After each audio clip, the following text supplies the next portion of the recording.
Well, good morning. Welcome to Debbie's Back Porch. So glad to have you with us. You know, there are some things that I like to can in the winter. In the summer and the fall, I can things out of the garden, preserving the harvest. In the winter, I like to can broth and stock, and soup and meat if I'm lucky enough to find it on sale. So with that in mind, I have just canned Ball's recipe for vegetable stock. Right now the ingredients for this are pretty cheap and they're in season, and I thought it would be a good time to get some of this on the shelf. It has a lot of uses and it was easy to make. Before I start, if you will, give us a thumbs up and subscribe. That makes me feel good. Thanks. Now let's get cooking. So we start out with 7 quarts of water in my great big stock pot. And I'm not going to show you the prep for all the vegetables because it's just really simple. I'm going to start out with a pound of carrots. I peeled them and chopped them in fairly uniform pieces. And then I'm going to add 6 stalks of celery cut into about 1-inch pieces. This is 2 red bell peppers, and I was supposed to cut them in 1-inch pieces. I think I'm a little bit bigger than that here. And quick note, you can use any peppers you like. I think they use red peppers for the color. This is 3 medium onions quartered, and yes, I always peel my onions. There seems to be some debate about onion skins, but not for me. I take them off and I wash the onions. The recipe calls for 2 large tomatoes, cord seeded and chopped. I don't have any fresh tomatoes. That's my home canned tomatoes, about 3 cups. That was 3 crushed cloves of garlic. Now this spot right here where you see me adding nothing, consider that the 2 chopped turnips that the recipe calls for that I don't want because I don't like the smell. Then 3 bay leaves. And boy, I hope you're not struggling to write all this down because I'm going to list the ingredients in the info section plus give you a link to the recipe online. Then a teaspoonful of crushed dried thyme. And just a note here, no, you may not substitute fresh thyme. You may not substitute fresh herbs in a canning recipe. And you know, in broth it probably wouldn't matter, but that's a general rule. You don't use fresh herbs when it calls for dried herbs. And the last ingredient is 8 peppercorns. So that's it. We want to bring this to a boil over medium-high heat. Cover the pot and let it gently boil, covered, for 2 hours. And I may check on it about halfway through just to give it a stir and to see how I like the smell. So this is me stirring and smelling. And I like the smell. This smells yummy. I really like the taste that a good, rich vegetable broth brings to a lot of different items. So after 2 hours covered, I'm going to remove the lid, continue the gentle boil for an additional 2 hours. If you'll see right now, that looks a little thin. Cooking uncovered for 2 additional hours will concentrate this broth a little bit. And unlike your meat stocks, there's no benefit to cooking it longer. So after boiling it for 2 hours uncovered, I'm going to strain it. And I just do a rough strain to start with just to get out the big chunks of vegetables. And I just do this through a metal colander. And you can see that nice color. So I do this 2-step straining because in the long run it's quicker. I'll just let these vegetables drain out, and I'm going to put them over here in a big old bowl Then I'll do a second strain through a cheesecloth or a flour sack towel is what I use. I like to use these. I've got about half a dozen of them, and I throw them in the washing machine with some bleach, and they look like new. And I can use them over and over, and they don't fray like cheesecloth. So I'm going to now pour this through the flour sack towel. And one of the things I found when straining this is that the tomato residue came through the rough strainer, and you'll kind of have to move that around a little bit to get the tomato residue. You'll have to move it around a little bit to get everything else to go through the cheesecloth. But this is going to give me a nice, clear broth. I'll be right back. So you see all that tomato residue in there. And you know, if I had used fresh tomatoes, if I had had fresh tomatoes, I might not have had that residue. But I'm going to just sort of swirl this around in here a little bit to get the liquid to all go through. So I'm coming to the end here, and I'm going to squeeze that last little bit of juice, broth, out. I'm also going to drain, there's a little bit more drainage in these vegetables over here, and I'll drain that in there. And this is the finished product.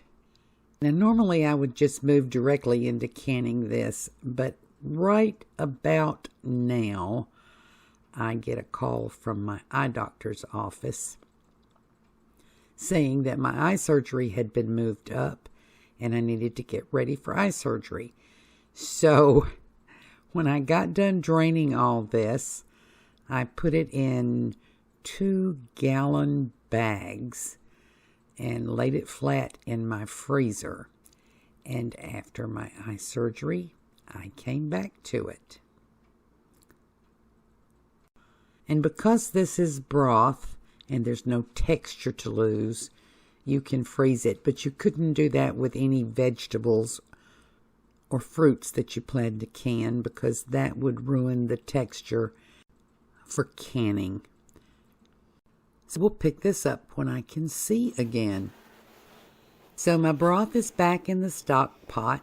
I thawed it in the refrigerator, put it in the stock pot, bringing it back to heat. I have everything together. Now, I have my rings here, and I always clean the inside of my rings with a little bit of vinegar just to get away any little rust spots. And I check my rings also to make sure they're in round. I am going to can this with using Tattler lids. Tattlers are reusable lids, and I have found that this step helps me in my seal rate. So I took my jars out of the dishwasher, and I have them full of hot water sitting here in a great big bowl of hot water. I've got all of my paraphernalia here, and I'll just go through it with you as I use it. My broth is hot. I empty a jar. I fill it up to 1-inch headspace. And I'm only going to show you a couple of jars just so that you get the idea of how to apply your Tattler lids. But the steps are almost exactly the same using regular lids. And I will tell you when there is a difference, so you'll know, because you may be using regular lids. And I sometimes use regular lids, but I always use the Tattlers on things that I know I'm going to reuse pretty quickly and things that I know I'm going to keep. If there are things that I might be going to give away, I use regular lids, because sometimes, you know, you don't get your jars and lids back. If you're not familiar with Tattler lids, I will put a link in the info section to show you where to find them so you can read up on them and decide. So I have filled my jar to a 1-inch headspace. And I've got this little funnel that measures. Then I'm going to take a tiny bit of vinegar on a paper towel and clean the rims really well.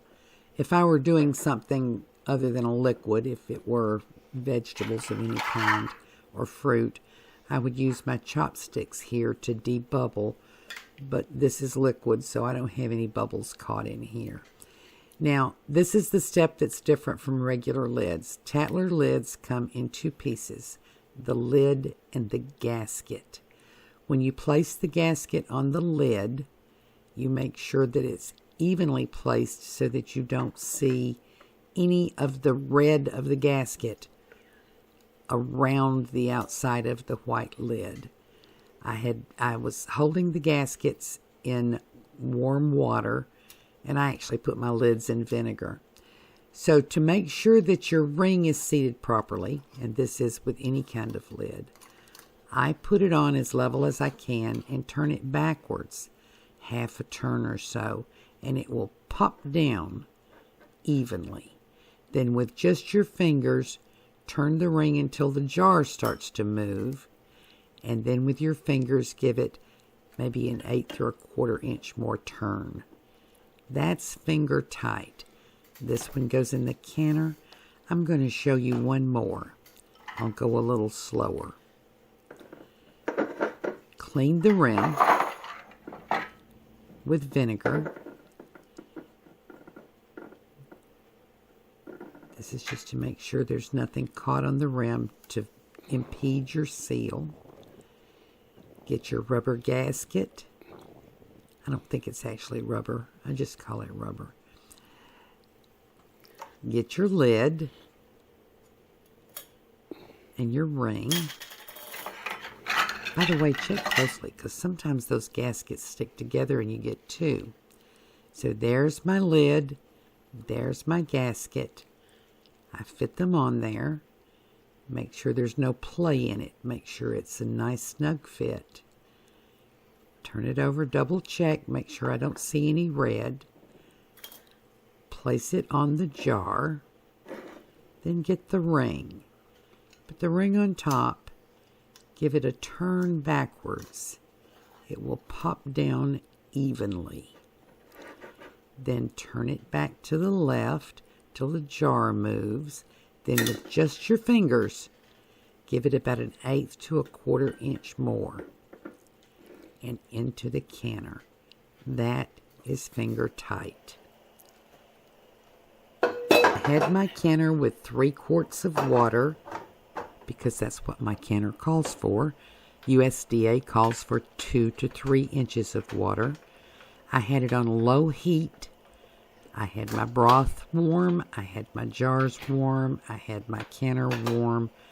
I put them in. I ended up with 4 quarts and a pint. And now I'm going to put the lid on. This is an All-American 915 canner. I think I've identified it before as a 921. It isn't. It's a 915. I have a 921 in the basement. And this is how you put the lid on. You pull all of these lugs up, and then on opposite sides you tighten them. That ensures you get your lid on evenly. You go around opposite sides and tighten. And you will just follow your canner directions if you have something other than an All-American. At this point, I turn the heat up high. I've had it on low because I want to try to match the canner water with the broth water with the jar water to prevent thermal shock. When I get everything together, I turn the heat up high. When I get a full plume of steam, I set my timer for 10 minutes and allow it to vent for 10 minutes. This is an important step. Don't skip it. In order to reach the proper pressure and temperature, you need to vent out the excess air. After 10 minutes of venting, you can pop on your weighted gauge if that's the kind of canner you have, or you can close your petcock or put the safety weight on, whatever your canner calls for. I'm putting on a 10-pound weight because I am under 1,000 feet elevation. When the canner is fully up to pressure, I set my timer for 35 minutes and I turn my heat down to what I have predetermined to be my sweet spot. The sweet spot is the lowest possible heat temperature to maintain your proper pressure. I will link a video at the end that goes into detail about how you can find your sweet spot.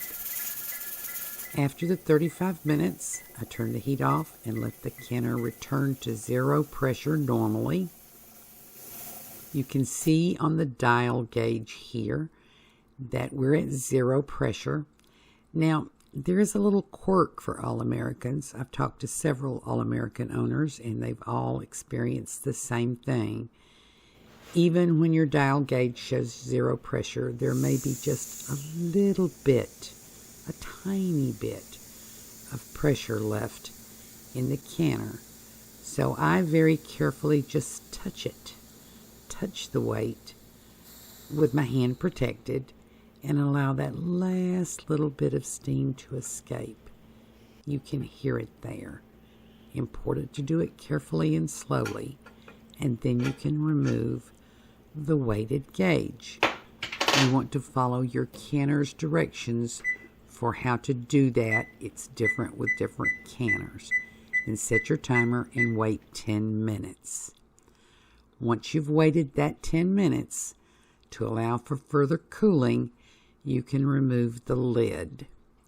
And you want to, when you remove it, pick it up facing away from you, because there'll still be a hot burst of steam that comes out, and you don't want to burn your pretty face. Once you've removed the lid, set your timer for 10 more minutes, and then we can take out our jars. Now, this is something different with Tattlers than with regular lids. With regular metal lids, you take the jar out and you don't touch it. With Tattlers, you cover it to protect yourself and return the ring to finger tight. You might have to tighten it just a little bit. Sometimes you don't have to tighten it at all, but it may come loose during the canning process, and you want to return it to finger tight, just to hold that Tattler lid in place until the gasket seals to both the jar and the lid. You know, I think this stuff is just beautiful. I want you to look at that lovely color. You want to be sure to label it carefully, because just looking at it, it could look like chicken broth. So here we have it, a finished product. I will leave these undisturbed for 12 hours and then remove the rings. Wash the jars, label them. I use a China marker. I either write on the lid or the jar itself what the product is and the date. So in the info section, I'm going to put a link to the Bernardin site, which has this recipe online. And this recipe comes from the Ball Complete Book of Home Preserving, page 401. It's a great book. If you don't have it, you may want to think about investing in it. I hope you try this recipe. I hope you like it, and I hope to see you again tomorrow.